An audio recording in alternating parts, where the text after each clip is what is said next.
Hello students, good afternoon to all of you. आज हम आपका जो चैप्टर नंबर 3 चल रहा था, इसमें 3.3 प्रश्नावली में सवाल नंबर 2 बचा हुआ है, उसको देख लेते हैं। आपको सवाल दिया है, अक्षों पर दूरी का उपयुक्त एकक लेकर के नीचे सारणी में दिए गए बिंदुओं को तल पर आलेखित कीजिए। यह आपको एक सारणी बना के दी हुई है जिसमें x के मान दिए गए हैं अलग अलग और y के मान दिए गए हैं अलग अलग। तो इन x y के मानों से आपको बिंदु आलेखित करने हैं और अक्षों पर उचित पैमाना लेना पड़ेगा। उपयुक्त एकक का मतलब आप इस तरीके से पैमाना सिलेक्ट करेंगे कि ये बिंदु आसानी से दिखाई जा सके। ठीक है, तो देखो, हम यदि इसको x मान लें, इसको x डैश मान लें, इसको y डैश मान लें, तो हम साधारणतः क्या करते हैं, एक खाने को एक मान के चलते हैं। ये 1 है, ये 2, ये 3, ये 4, ऐसे 4 खाने यानी 4 सेंटीमीटर लंबाई हो गई। तो 1 2 3 4 इस तरीके से हम आसानी से दिखा सकते हैं नंबर्स को। ये भी धनात्मक मान होंगे, 1 2 3 4, एक एक खाने वाइज। लेकिन इसमें देखो क्या हो रहा है, इसमें एक विशेष मान दिया हुआ है -1.25। तो देखो, हम 1.5 को तो आसानी से ढूंढ सकते हैं। 1.5 का मतलब क्या होता है, 1 और 2 के बिल्कुल बीच में। और जब हम ग्राफ पेपर देखते हैं तो ग्राफ पेपर में 1 और 2 के बीच में आपकी 10 भाग बनाए हुए होते हैं, और जो बीच में 5वीं लाइन होती है वो थोड़ी सी मोटे बनाई हुई होती है। तो हम आसानी से देख सकते हैं कि 1.5 आपका यहां पर हो जाएगा। ठीक है, लेकिन ये बात की जा रही है 1.25 की, यानी इसको देखना मुश्किल है, क्योंकि जो 10 लाइन यहां पे 10 भाग बना के दिए हुए हैं, इसके अलावा इसको और विभाजित नहीं किया गया है। यदि इससे पहले वाली लाइन देखेंगे तो 1.4 होगी, इससे पहले वाली देखें तो 1.3 होगी, इससे पहले वाली देखें तो 1.2 होगी, फिर 1.1 होगी। तो 1.2 देख सकते हैं, 1.3 देख सकते हैं, 1.4 देख सकते हैं, लेकिन 1.25 के लिए तो कोई उपयुक्त लाइन ही नहीं है इसके अंदर। ग्राफ में हम ग्राफ पेपर पे 1.2 देख सकते हैं, 1.3 देख सकते हैं, 1.4 देख सकते हैं, लेकिन दशमलव के बाद में ये दूसरा अंक आ गया तो उसके लिए उसका विभाजन ठीक नहीं है। हम कौन सी लाइन को दिखाएंगे ये संभव नहीं है। तो इसके लिए इसने बताया है कि दूरी का उपयुक्त पैमाना ले लें और उसके अनुरूप आप इन बिंदुओं को दर्शाएं। ठीक है, तो हमने देखो क्या किया है, एक जो खाना है आपका उसको आधा बना दिया है। कितना बना दिया है, आधा, यानी 0.50। तो इस तरीके से जो आपका ग्राफ पेपर होगा उसमें एक खाने को आप 0.50 ले लें। एक खाना यानी 1 सेंटीमीटर की लंबाई है, उसको कितना ले लें, 0.50 इन चारों दिशाओं में। तो 0.50 एक खाना हो गया, तो 2 खाने 0.50 प्लस 0.50 1 बन जाएगा। एक के बाद में फिर 0.50 जोड़ दोगे तो ये 1.5 बन जाएगा। उसके बाद में 0.50 जोड़ोगे 2.00।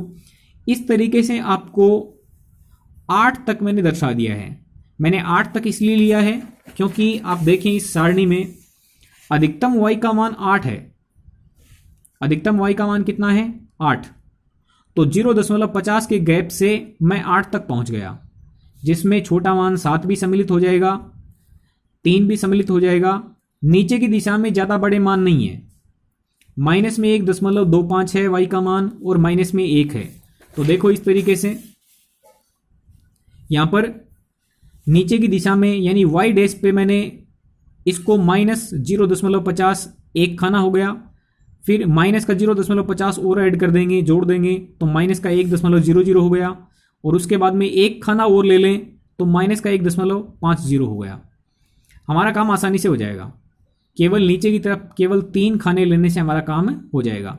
तो ग्राफ नीचे थोड़ा कम हो चलेगा, ऊपर की तरफ 8 तक दिखाई दे जाने चाहिए, यानी टोटल आपके 16 डब्बे काम में आएंगे, 16 खाने काम में आएंगे।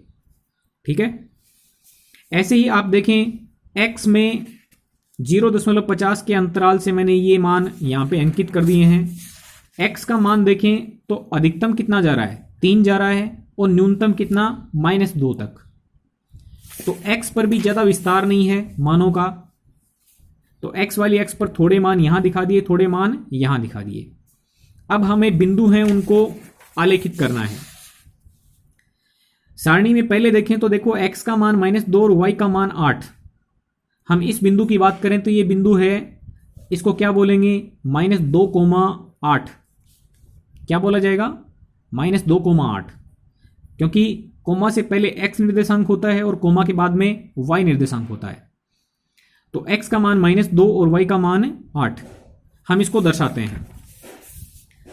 तो देखो x पे आपको मान देखना -2, तो -2 आपका ऋणात्मक x अक्ष पर मिलेगा, ये -2 हो गया।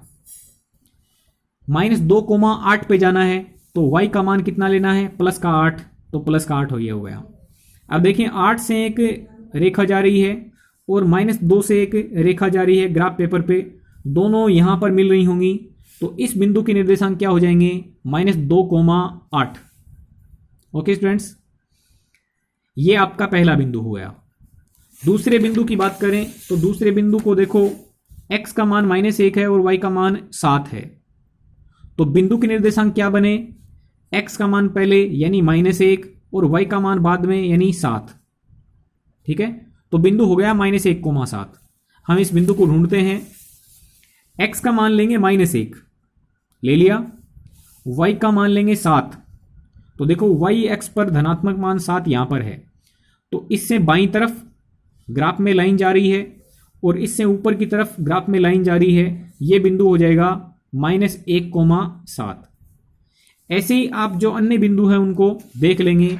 इसमें विशेष प्रकार का जो बिंदु आएगा वो ये था, तो इसको हम देखते हैं। देखो x का मान 0 दिया हुआ, 0 दिया हुआ है, और y का मान -1.25 दिया हुआ है। x का मान 0 होने का मतलब क्या है, x का मान 0 होने का मतलब x निर्देशांक 0 है, तो बिंदु पक्का किस पर है, y अक्ष पर है।